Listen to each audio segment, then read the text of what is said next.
Pa meni je iskreno zadovoljstvo da sam dio ove ekipe koja je uspjela po prvi put da ode na svjetsko prvenstvo i činjenica da sam ja dao taj odlučujući gol je nevjerovatno zadovoljstvo i veliki ponos. Pa sezona u Stuttgartu je bila poprilično teška. Sve je počelo tim neočekivanim ispadanjem iz Eurolige protiv Rijeke. Zatim je došlo do smjene trenera i onda do smjene drugog trenera, tako da jedna jako teška sezona u kojoj niko ne može biti zadovoljan, ni klub, ni igrači. Najbitnije na kraju je bilo da smo ostali u ligi jer jedno vrijeme nije baš bilo dobro, nije izgledalo dobro za nas, međutim izborili smo taj ostanak i to je ono što je najbitnije, a sve ostalo je za zaborav.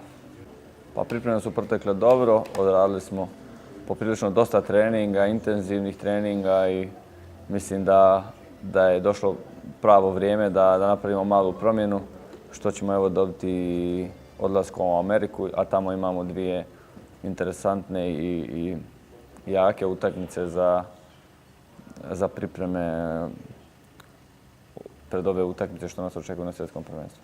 Pa mislim da je u redu biti optimističan i imati velike želje i velike ciljeve, što mi isto tako i u ekipi imamo. Međutim, da ljudi ne bi ni u kom slučaju trebali biti razočarani ako mi ne uspijemo da napravimo te neke željene rezultate.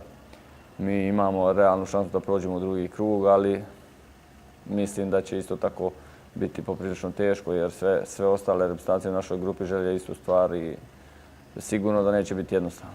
Pa iskreno ne bojimo se nikog, nema razloga da se bojimo, sve su to igrači i ljudi koji isto igraju fudbal kao i mi u svojim klubovima, tako da nema razloga da ih se bojimo. Međutim, činjenice su da Argentina ima po imenima najbolju ekipu i da igraju sigurno najbolji fudbal, a sve ostalo će biti odlučeno na terenu. Mislim da nema razloga da se predajemo prije vremena, moramo pokušati i u fudbalu je sve moguće.